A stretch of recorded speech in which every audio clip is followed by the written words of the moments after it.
Commence primary ignition.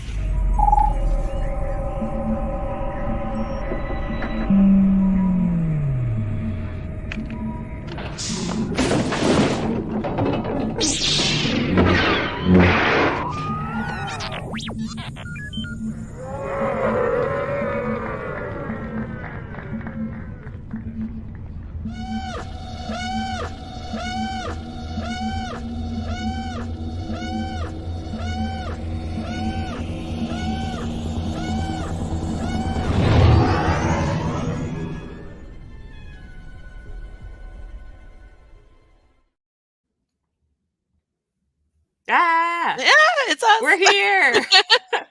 We're back. Yes. Has it felt like just a really, really, really long time? Yeah, it really has been. And it's so good to see you. I know. For me, it's been a month. So, like, I feel badly about that. No, That was never not the feel plan. badly about that. No, do That not. was not the We are plan. a team. This is what we do. We've It's gone true. together to fill in the gaps. So It's true. One team, one dream. Let's see that's right. who gets here. Just hanging out. Hey. All right. So it looks like we've got YouTube online, hopefully, and it looks like Perfect. Facebook is playing nice right now. For once. We'll see how long that lasts. So yeah, how about that Stellan Geos Oh my god, okay. lightsaber? You want to talk about like instances in which I would have been John. arrested? Tackling Michael Siglane for the Geos lightsaber probably would have been my downfall. Hey John. I am still emotionally recovering over that lightsaber announcement. I could hear you screaming from Florida. Probably. The best thing about that lightsaber announcement was that my phone, like as it was happening, my phone just absolutely went bonkers. Like every alarm went off, like across every social media platform. They kept sending me the link, and I was like in the fetal position crying. So excited. If it drops the week I'm on my vacation, I'm going to be like absolutely Hi Dan. Just absolutely undone. But I've got my backups. I've got people looking out for it. Get your crew. November's going to be the month of hot bearded men with their lightsabers. We get Kanan this month or next month, and we get Stellan next month.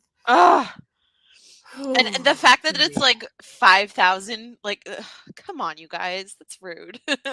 No, I think it'll be all right. So, because I mean the Cal Kestis saber I think was only 4,000, and I mean I did all right with that one. I mean, we got number 1, so I did really okay on that one. You did super good with that one. So Stellan, I mean, if I have to start throwing elbows for Stellan, I'm sure I'm going to get him one way or another. He's my man. He's my so cool, stupid High Republic Jedi man. All right, let's see. We're getting there. People are slowly trickling in. I assure you, this is not a drill. We are Daughters of the Galaxy this week, so. I know, yeah, I know. That's what I'm saying is like it's just felt like it's so long since we've had our show. Yeah. Between the Ahsoka wrap show 2 weeks ago, it feels like so much longer since that show's been over. I can't believe it's only really been 2 weeks, I guess, right? 2 weeks? Yeah. 2.5 weeks? I don't know. Yeah. And then missing Ventress. Yeah, it definitely felt like a minute here. But I mean, Ventress ties right into our subject tonight. Yeah. So we'll talk a little bit about the Night Sisters. Yes. Just check one more thing here. And how about this spooky graphic? Like, I love this. The green fire. Listen. Mother Talzin. You know, if there's one thing I love, it's Force cults. And I think I said this in the ad today. Like, if there's one thing I love, it's a Force cult. If there's another thing I love, it's space magic. So there's a lot of unhinged stuff happening here. And in typical Star Wars fashion, I feel like we don't get enough of the unhinged stuff, which of course would be the Night Sisters and, you know, it's magic from a planet. Force cults and space magic. That's the motto exactly of tonight's episode. So yeah. That's exactly it. You know, the first time I saw these witches and just I saw them on Rebels before I saw them on, obviously I saw Rebels first before Clone Wars. Mm-hmm. Just getting the whole possession thing when they took over Sabine and Kanan and you know, for the Darksaber, it was kind of terrifying. I'm like, oh my Yeah, god, I kid really show. like this is what they have the kids watch. And then when I got into Clone Wars, I'm like, holy crap, they're doing what to Maul Yeah. now? Like, Yeah, yeah, yeah, yeah. Well, and so what's, like, so interesting about this, so I've been on my big expanded universe kick, because I know for so many reasons, but, for which those is of good. you who haven't been keeping up on my Instagram book list, I'm currently on, Dark Force Rising, which is the second of the Thrawn original trilogy books. So, like, I'm busting through them pretty quick. You are. But what I didn't know, I've got a lot of people that are like, "Hey, let's talk about Thrawn." And I'm like, "Hang on, I've got like 9,000 pages left to read." And Tim Hahn is known for his very intricate military writing, so those pages. He and his lovely wife are just like wonderful people. Like Oh, I had yeah, the best times at cons like with those two. So no doubt. But the subject material can be a little heavy sometimes. it's So like George R.R. Martin writing about feasts. They have that one area of expertise that they stick yeah, to, and then they throw the details in, and you're just like, okay, okay. yeah, and so So here's my good. hot take, because it can't be a Daughters of the Galaxy show if I don't have a hot take, and I promise we're gonna take this back to the Night Sisters in just a second. But We will. like, I actually really struggled with the new canon uh Thrawn trilogy. I only made it through like the first 2.5 books, and I did not even touch Ascendancy. They're literally still sitting on my bookshelf out there. And I know that's like a really hot take because the Thrawn fans, like, especially really love Ascendancy. Um, but I really struggled with the content, and I really struggled with the writing style for a long time. So like the EU Thrawn books were totally like, I'm like, I can't do it. It's too much for me. But today I went out with my friend Bree and we were talking about how the beauty of the expanded universe Thrawn books is that it's like 4 story or 5 storylines, like all kind of tied together. So whereas with the new Thrawn trilogy, it's like just a lot of Thrawn.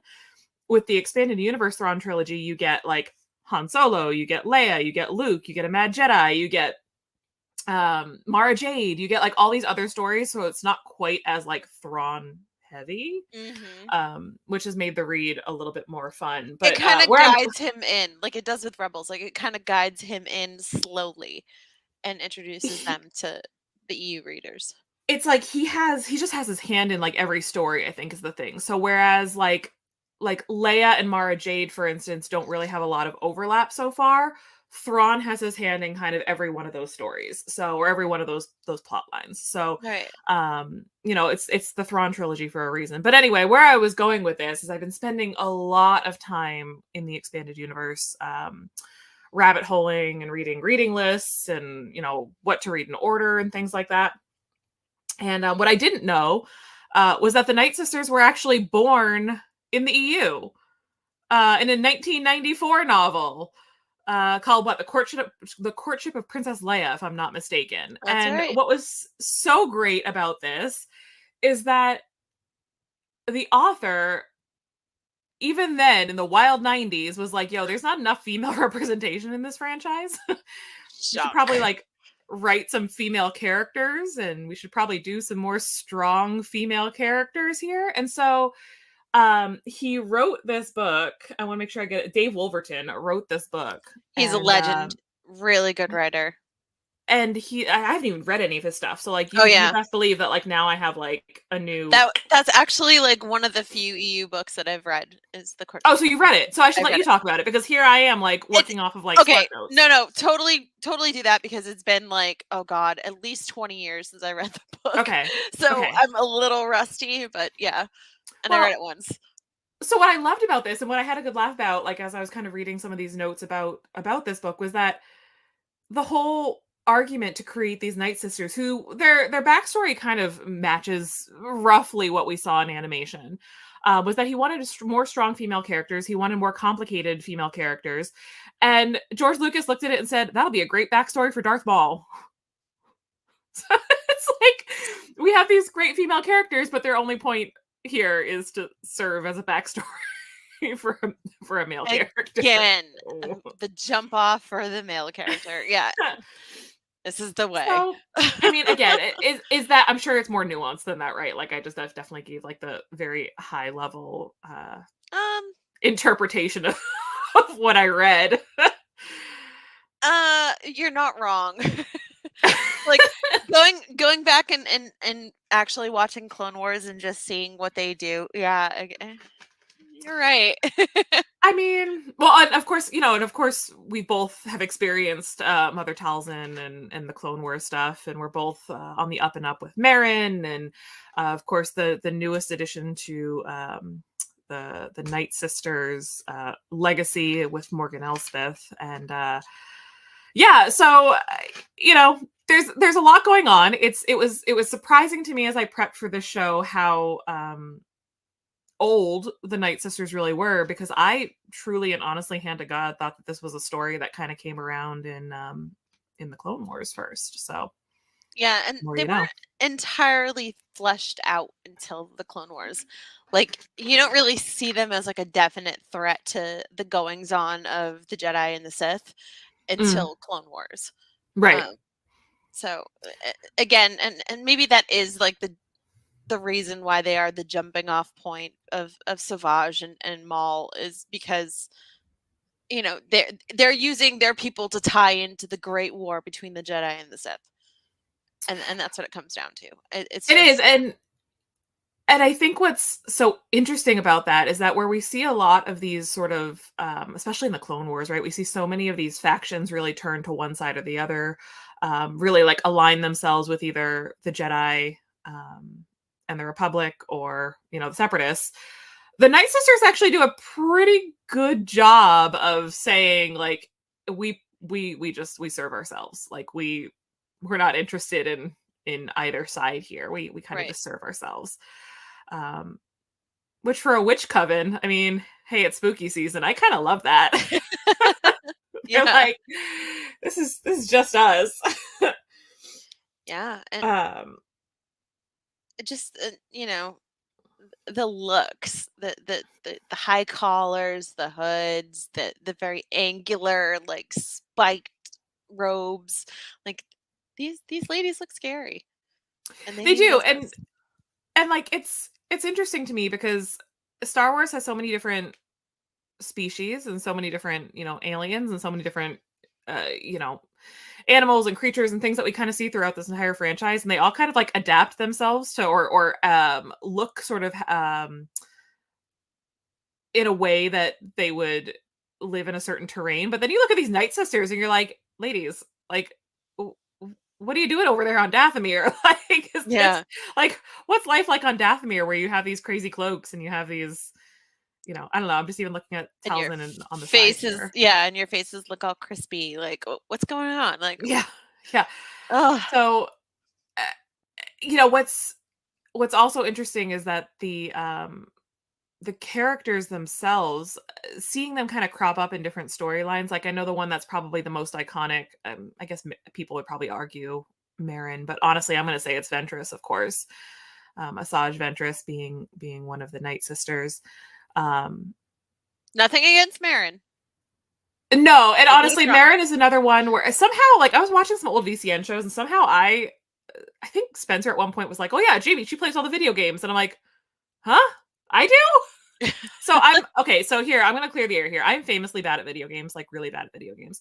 I And like I to love watch the getting. cutscenes on YouTube. Thank That's you. it. Yes, I get the cutscenes on YouTube, right? So, like, do I know Marin's story? Sure. Have I played Marin's story? Absolutely not.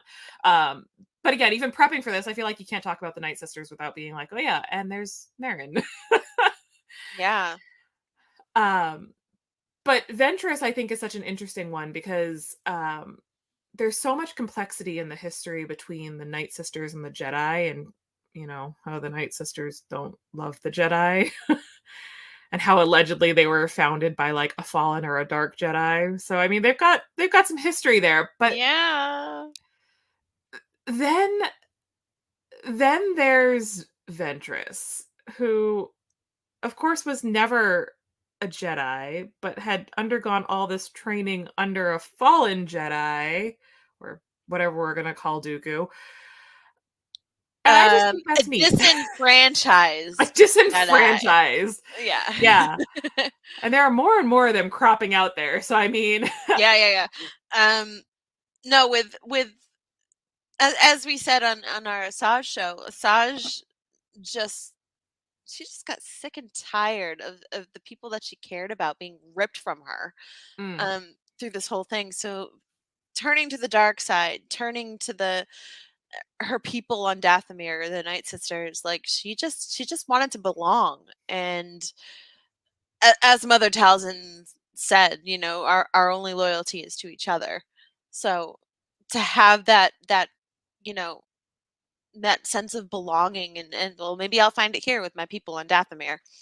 Uh, Not Well, exactly. and like, okay, so Dark Disciple. I'm just gonna say it. Just So Dark throw it. Disciple. Just Yeah. throw it. So I think I've talked about this book somehow on like every one of our shows, and I don't know why, because really I mean, it's such a good book. So I do know why. It's a great book. Yeah, But it's one of those books where, for those of you who haven't heard me rant about it, or for those of you who don't know, it was initially supposed to be 6 episodes of the Clone Wars, and it was eventually the idea was scrapped, and they didn't end up producing those episodes. So instead, it turned into the book, Dark Disciple, and it's all about this relationship between Quinlan Voss and Ventress. Great, fabulous, it's wonderful.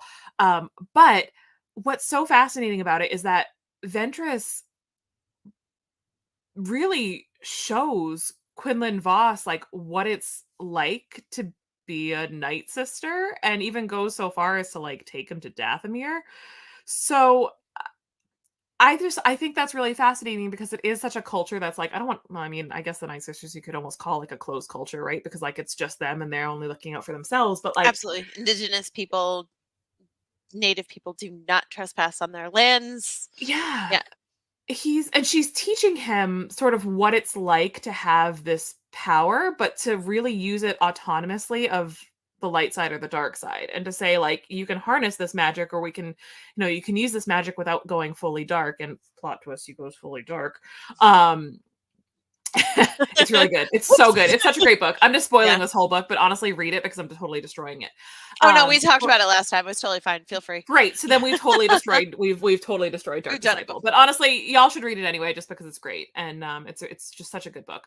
Um but I think it's so interesting, because in a lot of ways, Ventress as a Night Sister almost becomes this bridge from like the Night Sisters to the dark side with Dooku, and then the Night Sisters to the Jedi with Quinlan Voss. But ultimately, I mean, showing any sort of allegiance one way or the other, I mean, it gets her spoiler killed.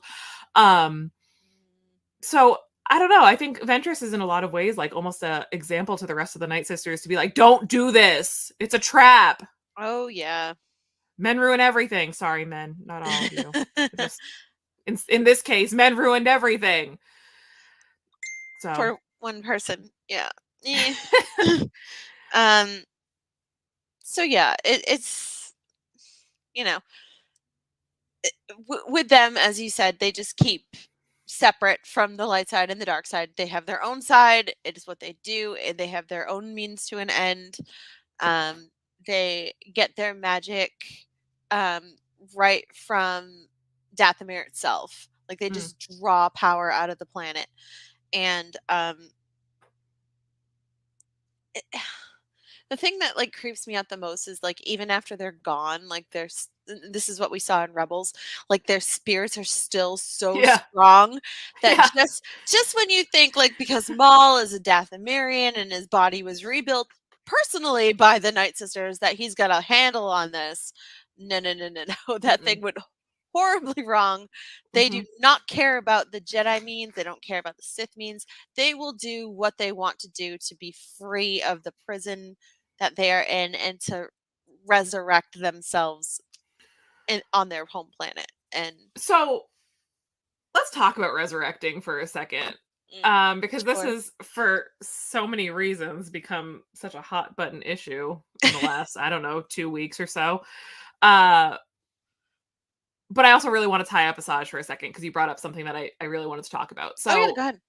twice in like the last couple of weeks, um, because of the unfoldings that have happened on Ahsoka, there's been all this talk about like, all right, so the Night Sisters have all this power to resurrect and to reanimate, as the case was. So I can't help but like think back to Asajj and to Ventress. So at the end of Dark Disciple, as I've already spoiled, she dies. And Obi-Wan Kenobi and Quinlan Vos take her back to Dathomir for a traditional Night Sister funeral where they basically mummify the fallen sister. They put like these animal skins on her, and they bury her into the planet itself. And Dathomir is where the source of all of their power is. It's where the Night Sisters are the most powerful. And Ventress has now had this very traditional Night Sister burial. So, like, I don't know. We've brought back weirder characters. Can we reanimate Ventress? That's what I would love to see. Like, if anything, like I feel like she had been giving the short end of the stick for so long. Like, I just want her to come back, and I want her to be a badass. I don't want her to be Jedi, Sith, whatever. My favorite Asajj era was Bounty Hunter Asajj. I was gonna say, I knew it was gonna be Bounty Hunter. She, I always forget about that. She just wanted to slap the crap out of cocky little Boba and just do her own thing. So say we all. So absolutely. And just her teaming up with Ahsoka to clear her name, like that was another era that I absolutely loved. And she, again, Sis was doing it for herself. Like she just didn't care about either of it. Yeah, so, Ventress, she's so complicated and so layered. Yeah. So I want to see that. Like, just sign me the hell up for that, please.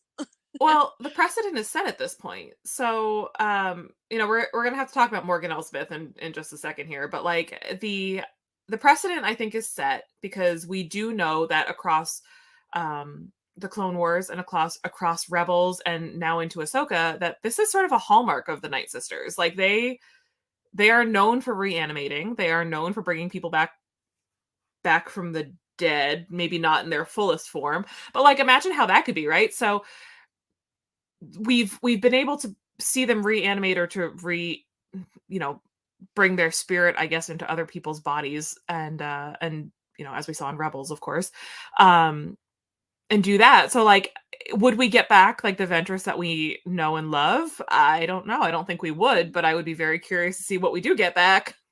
Yeah, and I have a feeling like either way, we're gonna be happy because it's Halloween. Let's get some zombies up in here. Oh yeah, like honestly, like when I saw Morgan Elsbeth get the blade of Talzin and Ahsoka's lightsaber to the gut, I'm like, okay, this really freaking sucks because now she's like just left here on this planet to die. It's like, oh, she served her purpose. Like whatever, we're out of here. She distracted Ahsoka and her people long enough to get us out of here. Like I felt that was so cheap to a character that could be great, to just kind of use her as fodder so the bigger bads could escape. So my hope is, I don't know, they find some way to resurrect her. Maybe, I don't know. Yeah, so I know you don't. No. It's, I mean, at this point, I know. I mean, for those of you who are watching who don't already know this, here's a big old plot twist. I hated Ahsoka, and that's fine. But I do think Totally think in the conversation of the Night Sisters, I think there is some very interesting Night Sister content in Ahsoka that opens a lot of, I'm going to say in this case, worrying doors that I think need to be handled very, very carefully because, we always joke with Star Wars where it's like, they're not dead if you don't see the body. Like, you got to see the body, make sure that they're dead. And, while that's true, I think when we start getting into bringing back characters who, okay, we did see the body. Like, we definitely did see her go. Yeah, there was no disguising that wound. Jeez. Yeah, but I mean, we've also been playing it pretty fast and loose with, lightsabers and things to the gut. Sabine Random looking at you. So I don't know. I don't know that I think that they're done with Morgan Elsbeth, especially on Peridia. That's already a planet that seems to have its own kind of stuff going on. Potentially along the lines of like Dathomir. So I think that there's a very strong potential that there will be some Night Sister shenanigans that bring her back, especially because all of that happened after she had her formal like indoctrination into the Night Sisters with the Great Mothers. Yeah. So I think the timing on that was very intentional. Oh yeah. Maybe so. You're right. But, I also thought that it was, interesting to see, while I was watching Ahsoka, I was talking to another friend that I was like, "All right, what do we thinking these red ribbons are around the stormtroopers?" And without missing a beat, the other person was like, "It's a Night Sister thing. They're all zombies, guarantee it." That's what I thought. That's Well, exactly what because I thought. the cases that they're moving in, like those cases that they're moving into, the Chimera, um, are absolutely tombs. Like, mark my words right now, it's some whack job Night Sister magic where they have reanimated these dead corpses. They are moving because they have to keep their Do corpses, you I think, think that with they're them. also Night Sisters? I don't know about that. So that I don't know. Like they dug Okay. up a Night Sister, you know, area on Peridia and are bringing them into the known universe.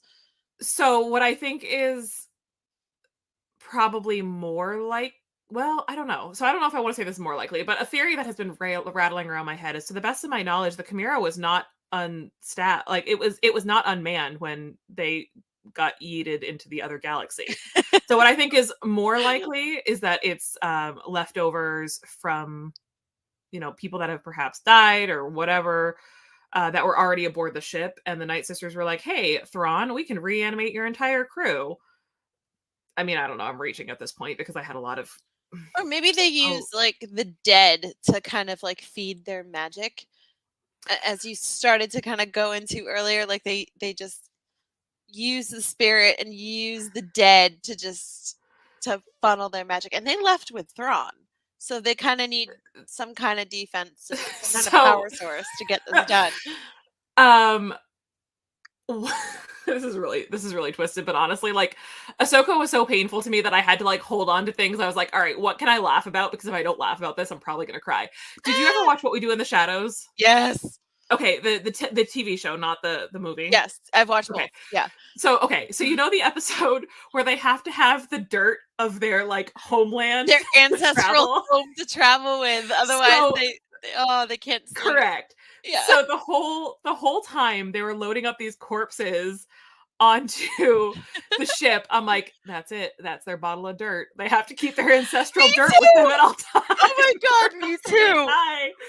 So I think it's like those, that to me was like the cinch, right? So I was like, "All right, so all of those tombs are absolutely like Ancestral dirt. 100%, it's like their bones, right? Like, because they can't travel without their bones or else they can't sleep or whatever the case may be." So I think Merrick was the whole situation with Merrick, where everyone's like, "Oh, he's Barriss. Oh, he's Ezra. Oh, he's this one. Oh, No, he's that one." And then he's surprise, Merrick. he was a pile of dirt. I think was absolutely a hint as to what's going on with all of these stormtroopers. I think if you were to whack one of those helmets off of any of those stormtroopers, I think it would just be poof dirt. Um, I think a lot of them died, but I don't think all of them died, and I'll tell you why.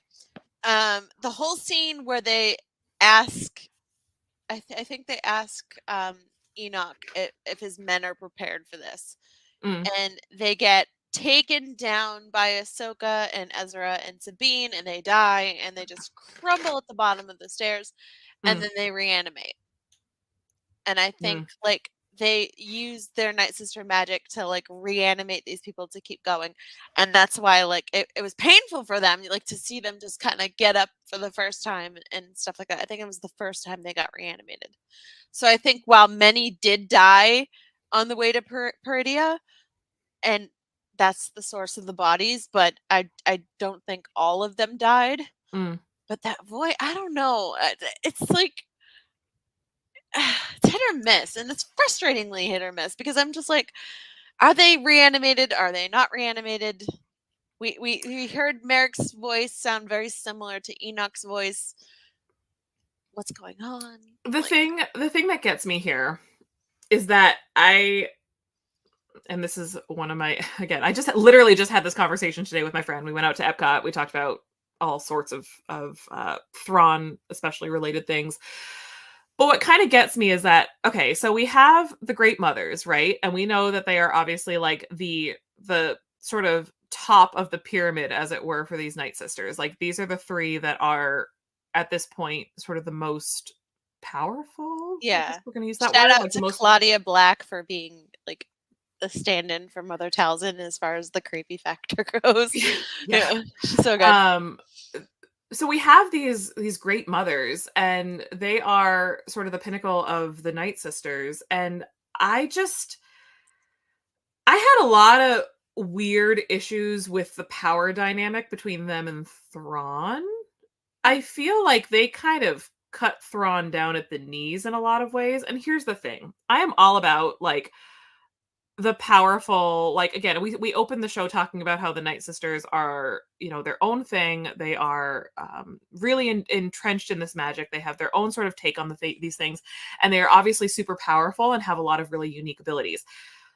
I absolutely think that Thrawn would want to align himself with somebody in those powers. I mean, I'm seeing it right now reading these EU books, but I didn't love that he was basically like, "Oh, can't solve any of these problems for myself. Let's go ask the Night Sisters to take care of it." I feel like he's relying a little bit too much on them for somebody who is as masterful a tactician as he is. Mhm.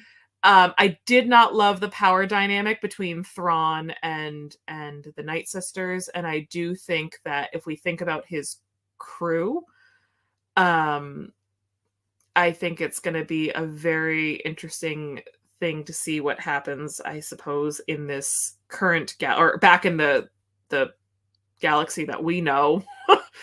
Between Yeah. that power dynamic, because I don't think they're going to want to deal with his shit for too long, and frankly I don't think he's going to want to deal with their shit for too long, so that's going to be He interesting. tends to both of them tends to go where it's beneficial to each of them. So it's like, as you said, how long is this gonna go on? And Yeah. um especially now that they're back in the known universe and each has separate agendas. So um I don't entirely think that Thrawn realizes this, as much as he knows not to underestimate a culture or a planet or their people or anything like that. I feel like he's kind of underestimating them. um yeah, I'm just I'm going through my brain at this point to be like, do I know of any other situations aside from this show where the two of them, or where Thrawn and the Night Sisters cross one another? And I can't think of anything, but that Yeah, also doesn't mean that I mean, there are people I'm sure that are so much, not even I'm sure. I know there are people that are 1,000 times better versed in Thrawn than I am. we're I'm getting only there. just We're getting there. I'm just Yeah. dipping my toes into the Thrawn shenanigans right now. But I will tell you, even in watching that and knowing this history of the Night Sisters from the Clone Wars and from Dark Disciple and from Rebels, I was like, oh, don't know how I feel about this partnership. Really don't know how I feel about this partnership. Um, and the whole power dynamic and relationship between him and Morgan Elspeth. I don't know. I don't know. Yeah. Um Plus, But I mean, wouldn't you think that this would also, sorry, my brain is just going no, you're good. my brain's going a mile a minute, as Michael Scott might say. Uh the I don't know. I think there's also some weird stuff going on because of their general distaste for force users, their general distaste for like the Jedi. I guess I want to know more about like what happened initially when they landed with Ezra, cuz like obviously Ezra, you know, went out to go hang out with some space snails for a little while. So stupid. I'm sorry. I The way I groaned. I'm like, "Oh, this is so painful." But I would love to know more about what that Yeah. dynamic, I guess, looked like, because like he had to have had some interaction with them. Oh, absolutely. Especially like getting off the Chimera and kind of like it makes things weird to me that Thrawn wouldn't have wanted to kill Ezra in any capacity for bringing him like to a whole other galaxy to get him away from destroying things. Yeah. So it's a little simple for me to find that like he would so easily let Ezra go and that, you know, he wouldn't be doing everything in his power to destroy him. Um, but hey, who knows? Yeah, I think, and I get play it close to the vest because whatever we're gonna get this movie or the season two, or like nobody really, I think, at this point knows what's going on, and obviously with the strike still going, we're not gonna get any updates for a while, which is exactly the way it should be. Um, but I think there's more at play with this planet, with Peridia, Oh yeah, than we definitely. understand at this point. The Ninja Turtles. That's exactly what they were, John. They were. Listen, I'm usually like the first to embrace these like whack job Star Wars creatures that we get, but man, I took one look at them and said, "Nope, not for me. Thank you so much. Not for me." They were kind of reminded me of the pod people in Dark Crystal. Like, if that makes sense. So stupid. I know. I was Like, just like, oh, we've got pod hermit crabs. Okay. you know, So my favorite thing about Star Wars, I mean, that's a lie. I have a lot of favorite things about Star Wars, but one of my favorite things about Star Wars is looking at like whatever new movie or whatever new show or whatever new comic or whatever and saying, all right, which one of you is going to be the merch character? Like, who are we going to make merch out of? And obviously for Ahsoka, the answer was the Loth Cat. And listen, I am not immune to the merchandising of the Loth No Cat. way. No, I'm that, not immune to it. I get it. I need one. However, I need one so listen, badly. sis, this was like there was like a bloodbath at Tatooine Traders at That's what Hollywood I Studios over heard. these. It was like a Jesus. nightmare mess. And honestly, like I have two of them because I bought one for Sabine and one for me. And like Absolutely. I saw somebody like go to reach for the one in Sabine's arms, and I was like, "Hi, she's two. That's hers." Like somebody's like, yeah, I was like, "Oh, are you gonna get both of those?" I was like, "Yeah, I sure am." Anyway, Like, to think that a little girl carrying it doesn't mean that it's gonna. yeah. What the? I mean, especially a little girl named Sabine. Are you freaking kidding me? Like, I'm not gonna give her freaking Loth Cat. Absolutely, I Yeah, am. absolutely Um, stupid. Oh, that makes yeah, me it so was like a sad. Like, freaking bloodbath and Tatooine Traders. Listen, it was the cast members were great and they were doing their best, but like they they would always like do. dump them into this big basket, and like it got to the point where they realized that they couldn't dump them into the basket anymore because people were just grabbing them. So they were just like, "How many do you want? Two? Great, here you go." And there were limits or whatever, but I think the limit was like 5. Anyway, I thought for sure those stupid little turtle Peridia guys. Do we even have a Teenage name for them? Mutant Peridian Turtles. Like, do we even have a name for them? I don't even know what they're called, but I thought for sure they were gonna merchandise them. The Naughty, Noti. Oh, yeah, yeah, yeah, the naughty, that's what Yeah, yes, you're or totally right. Noti, or yeah, Yeah, mm-mm, not e. not is right. They were right with the first 3 letters. It's a no from me. I'm gonna get so much hate mail for this because 'cause I'm sure, like, somebody's out there You like, are "They're my entitled to have favorite your opinion. Okay, characters." this is a safe space. People are entitled to have their I opinions. just I don't know. It's such a jarring thing because you go from, like, creepy Night Sister magic, whole friggin' squadron of squadron? Battalion's the word I wanted, of stormtroopers with all their crazy red, Night Sister ribbon Wraps and wrapped around their gold. armor. Yeah. You have these shots of what are absolutely the Mortis gods, and then you're like, "And here are some Ninja Turtles." What? What? Absolutely. And then the Howlers, you're like, "All right, yeah, it's a Dave Filoni production. There's obviously have to be a wolf somewhere in there." Well, And then you're they like, scanned Wolfie, like his dog Wolfie's fur "Don't to tell me get this." they did to get that. So that's why he looks so fluffy, and he's like just a big ball of like happiness and wants to be goofy and stuff. So um yeah, that's Wolfie. Sorry. You know how I was so excited about how, like, every time somebody tagged me in that Stellan Geos lightsaber, like, a year got added to my life? That one fact about that fur just knocked all of those years off. No, it didn't. Stellan Geos coming at you. You need to live I forever now. I just one production Star Wars, just one where there's not a wolf. Can we do that? Can we just Yeah. have listen, I love wolves, so, like, I'm not, like, mad Both about wolves for wolves, but life. it's just there are so many, and it's getting to the point where it's excessive. I just feel like it needs to be stopped, and we have absolutely lost control of this Yes, show we about the did. Night Night Sisters. Sisters. Here we go. So Who no, haven't we talked about? So we talked about Ventress. We haven't talked um, about Marin. we didn't really go into Merrin. So as much as I feel like obviously time has passed, and she's one of the last remaining of Night Sisters when she comes across. Um, Not touching it. I won't be baited into that one. Absolutely not. Sorry, Mark, that's not happening.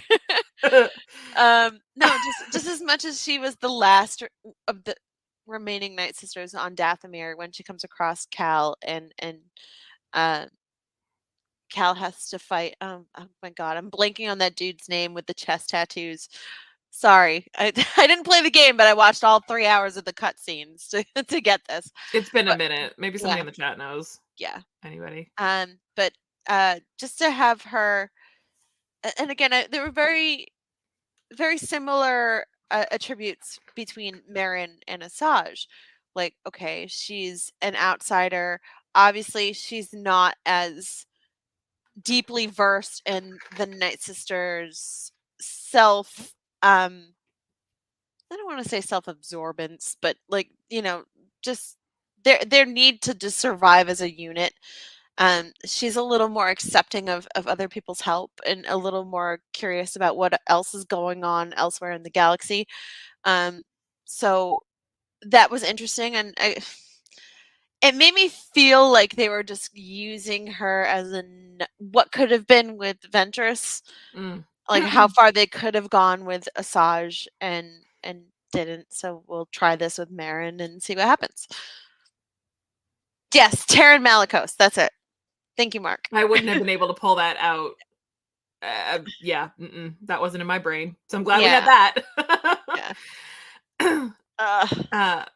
Okay. I had to Google. Yay! That's also I'm sorry, that's like the John Doe of like Star Wars names, because like there's so many Terrans and Talons and it's too many. Sorry.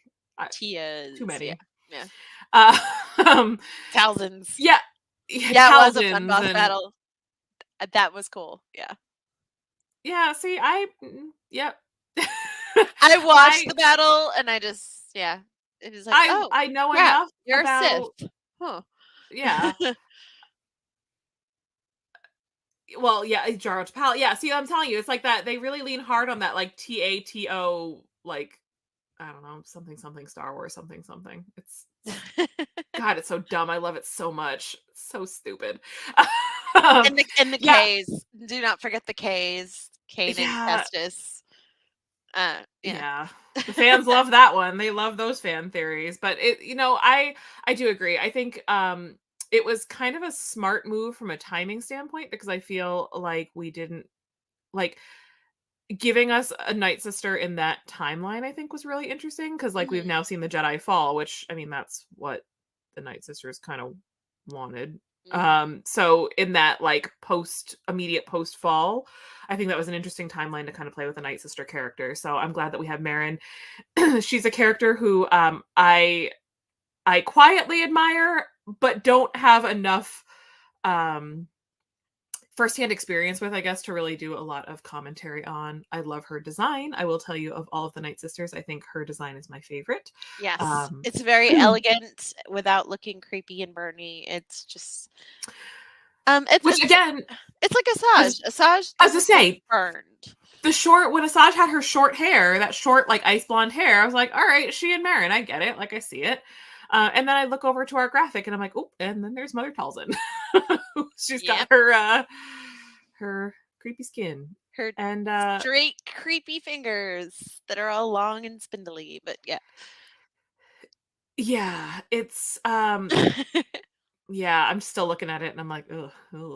I did not like the scene. I did not like the Morgan Elsbeth scene with the black eyes. Oh. I am a wuss and I know it's Halloween, but I did not like watching her face get all burny and her eyes get all black. Now, I really thought that, like, okay, this isn't gonna take and it's gonna burn her. Like, she's just, they'll be like, oh, whoops, she's not a true Night Sister. She's not a child of Dathomir. It's just, makeup. Yeah, totally. Oh my god.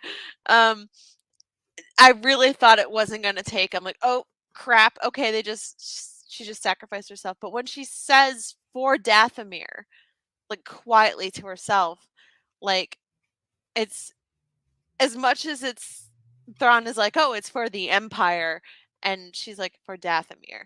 That's what made me think like those are Night Sisters as well in those sarcophaguses being loaded onto the Chimera. It's a rebirth of Dathomir. It's a rebirth of the Night Sisters in the known galaxy using fallen Night Sisters here in Peridia. So it just, I have my It speculations about it. Well, and it begs the question, like, why are the Night Sisters so interested in Peridia? So, like, yeah, I mean, I definitely see where you're coming from there. Like, there has to be something in it for them because they simply wouldn't be out there just because Thrawn was like, "Oh yeah, come get me." Like, there has to be something in it for them. Like, these are a group of people who exclusively look out for themselves. So the question is, what's in it for them? Yes. Um, so I don't know. I love the idea of more lore around the Night Sisters. My big concern, as was much of my concern with Ahsoka, was that I feel as though there is simply too much being introduced too fast, and not enough time or attention is being paid to any one of these threads. So when I Absolutely. think about the Night Sisters and how complex they are, and how the times that we have already seen them in canon, it is pretty heavy stuff. I just worry that we are going to water down their history and their legacy by sort of having them show up in places to serve other characters when that's not what they're about. So I don't know. Okay, so the question is why they fell in Peridia, whatever. Okay, so yeah, so then the Balin Skull situation. We don't know what he's looking for. We don't know why he's being all Balin Scully about things on top of that statue of the father. Although, like I said, if Great they're gonna have question. if they're gonna have a last scene of Rey, a last shot of Rey, at least it's the most epic one possible. But yeah, I think Peridia is the source of power. It's old magic. It's not Jedi and Sith magic. It's just the source of all magic. And Mm. it's just where the Night Sisters got their start, I believe. Just kind of like Something about all those space whale carcasses just really does it, huh? mhm. That's what you need, just a bunch of dead Purgle. Stairway to Heaven. Yep. Boo! No, actually, that's pretty funny. Stairway denied.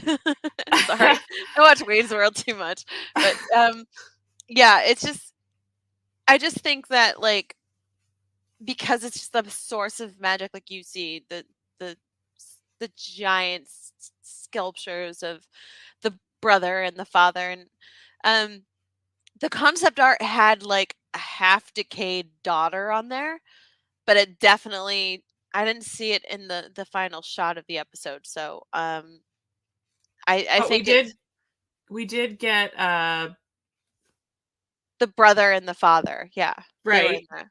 but we also got, come on, brain, make the words. Bird. Morai. Bird. Mirai. Why couldn't my brain come up with that? I'm I literally don't sitting in know. front of like 16 of them right now. I was gonna That's say, what's There's a behind lot back you? there. There's a lot. There's too much going on back there. You got the Uh, stone. Oh my god, yeah, sorry. I love that so much, and yeah, I wasn't fast enough. I had it in my cart when the pre-order ran out, so yeah. I'm just Tiff. I mean, Tiff I'll get it always. next time. She always. Oh, it looks Yeah, so yeah. It came out good. I really need it. good. I need it. He needs it, Um. precious. Oh boy. Oh boy. But don't damage the Kanan. Okay. Uh. Yeah. There's too much going on back there. But it's all good. Yeah. it's all good. But yeah. So I mean, I this is like so not even like Night Sister related, but I think this was a clever way to write Ahsoka out of the sequel trilogy because she's probably going to be stuck there for a while with Sabine. From a timing standpoint, they had to. I mean, that was another thing a friend of mine brought up, and I was like, "Yeah, that's actually really smart because if they're going to be stuck there for a while, that explains why she wasn't in the sequel trilogy."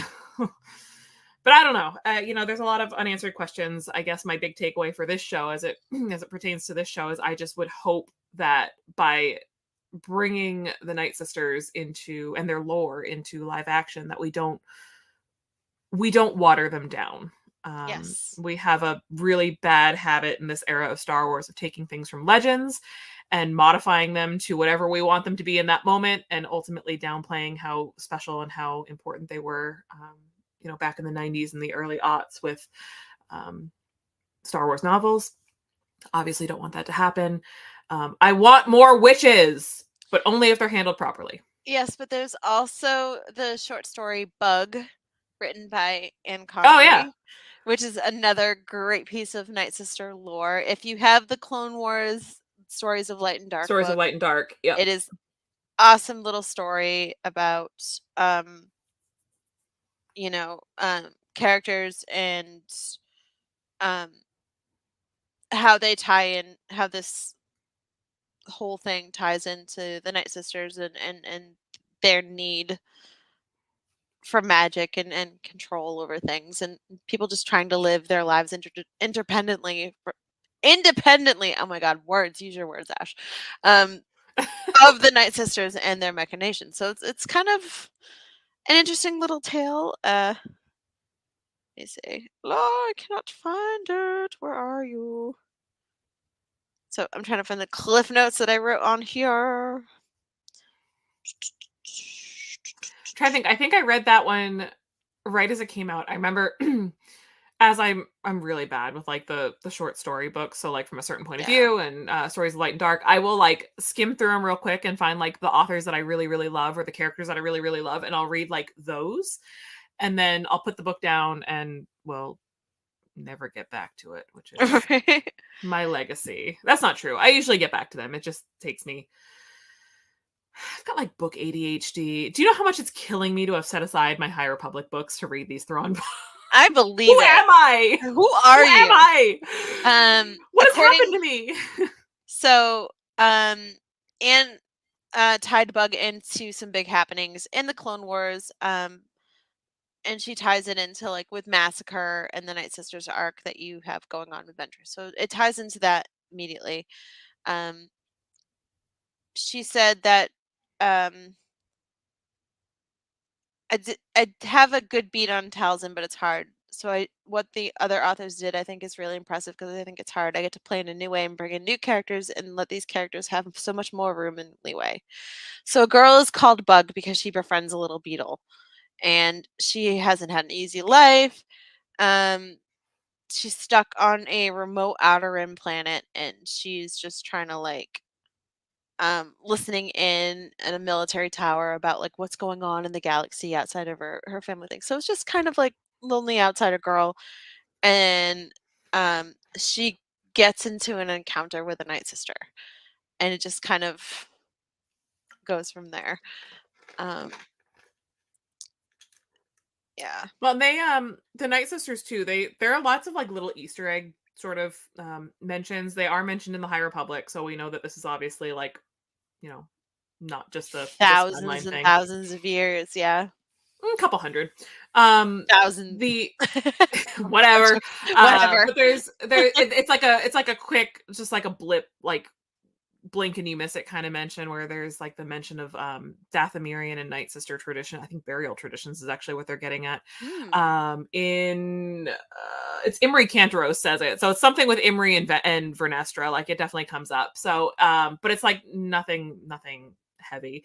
And then there's also, unless it's been removed, and I haven't looked for it recently, but there is also a crate on Batu at Galaxy's Edge that says "Return to Dathomir," and it has like a return label to Dathomir, and it has a or had, again, I haven't looked for it recently, a like a Night Sister emblem somewhere on it. So I I mean, there's like remember lots of that. little Easter Yeah, eggs out yeah. there, so like they exist, and you know Yeah. it's definitely part of the old lore and the modern lore with Star Wars. So I definitely would love to see more of them handled properly.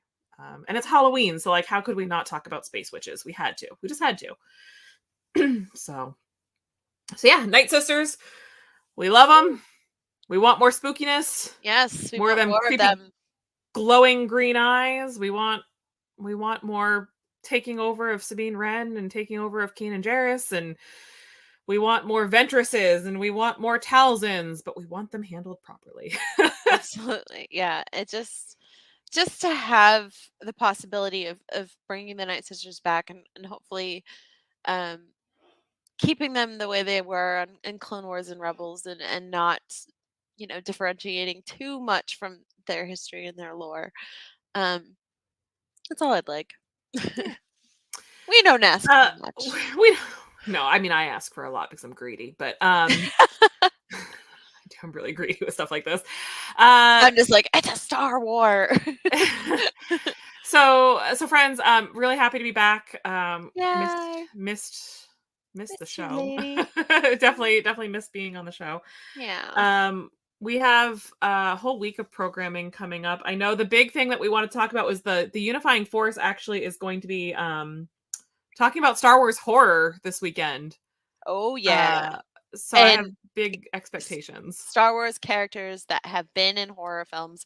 Um, I Oh just yeah, have like to say actors. yeah, actors, yes. And I just have to say I'm on episode 6. I just started episode 6 of The Fall of the House of Usher, and Mark Hamill is effing creepy in this show. So Like, there's a great Star Wars tie into that because Justina Ireland, who writes for the High Republic, also wrote Fall of the House of Usher. yes. And Star Wars. and it's amazing. She's doing such a good job on this, and um honestly, like, the coolest part of meeting Mike Flanagan at the convention last year was him being the big Star Wars nerd that he is and saying, "I got to work with Obi-Wan Kenobi on Doctor Sleep, and now I'm getting to work with Luke Skywalker on The Fall of the House of Usher." Like, what is my life? I mean, that's pretty cool. Yeah. Yeah, that's pretty cool. But make sure you Uh, check out that Unifying Force episode. It gets spooky.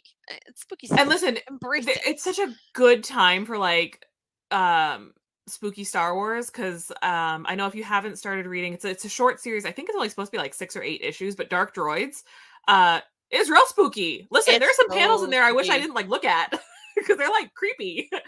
And then Cavan Scott has a new Tales from the Death Star comic coming out, and that's another one that's like peak like spookiness. So Charles Soule, I always say his name wrong because that E always throws me off. Charles Soule and Cavan Scott are definitely doing some heavy lifting for spooky Star Wars this holiday season, this Halloween season, which I The guess is the big spooky holiday. holiday season. Yeah.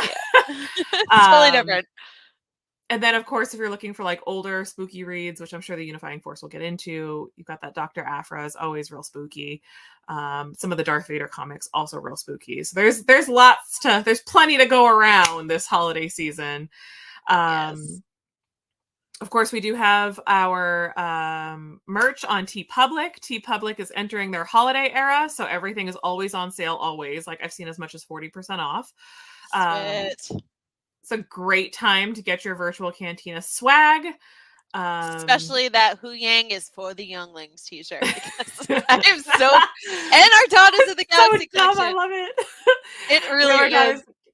Daughters of the Galaxy collection. Don't think for a second that I don't sit in Batu weekly and just wait for somebody to like walk by wearing a virtual cantina shirt. Like I'll literally buy you a drink at Oga's if I see it. So Yeah. just saying that's Get pretty you cool. a half calf with some puffs on top because Yeah, the puffs are back on Batu. Thank they're back. God. Oh my god. Okay, I have to go down there and get It it. truly was the darkest time for me when they replaced the Cocoa Puffs with the The Rice freaking Krispies. Rice Krispies. Like, I Not just the want to. same.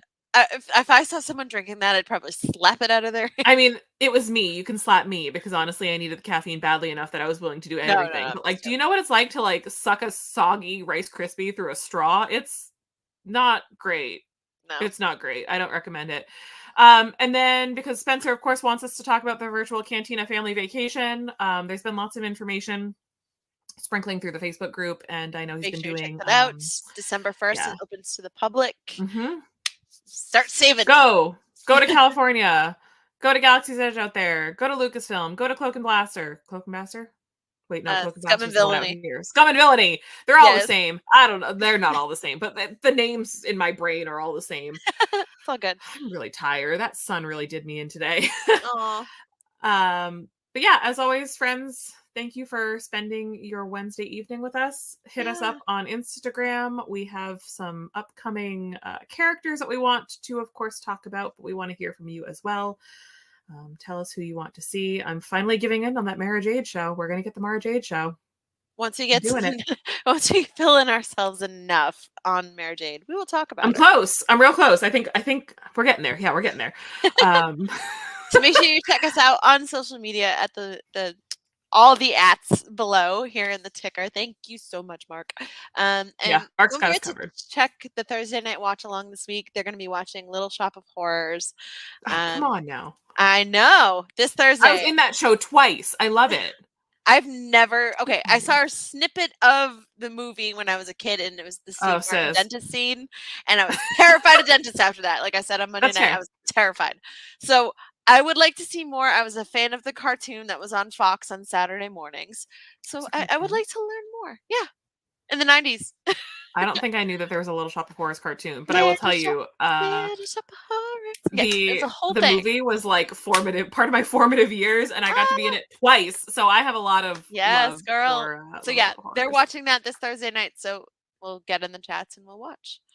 And don't forget to check us out on Monday with a new episode of Rebels Revisited. We're going to do Chopper's greatest hits. And by hits, we mean the best episodes, but also the best hits. Because you know Chopper is not going down without a fight.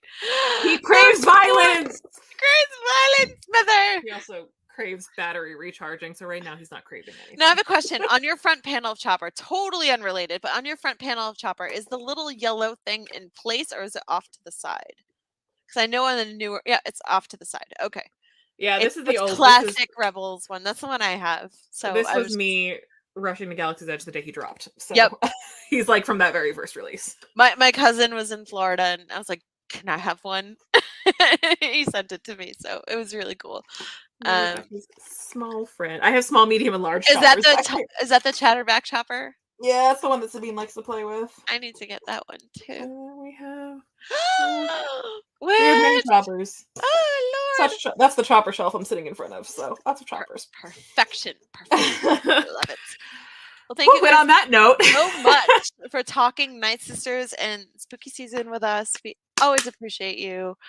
Tune in 2 weeks where we do our. It'll be November. November 1st. So Day of the Dead. So we're technically it's my brother's birthday, but yeah, we'll be all right. Happy birthday to your brother. All right, y'all. Thanks so much. Have a great Wednesday. Have a great rest of your week. Until next time. May the force be with you. Bye, guys.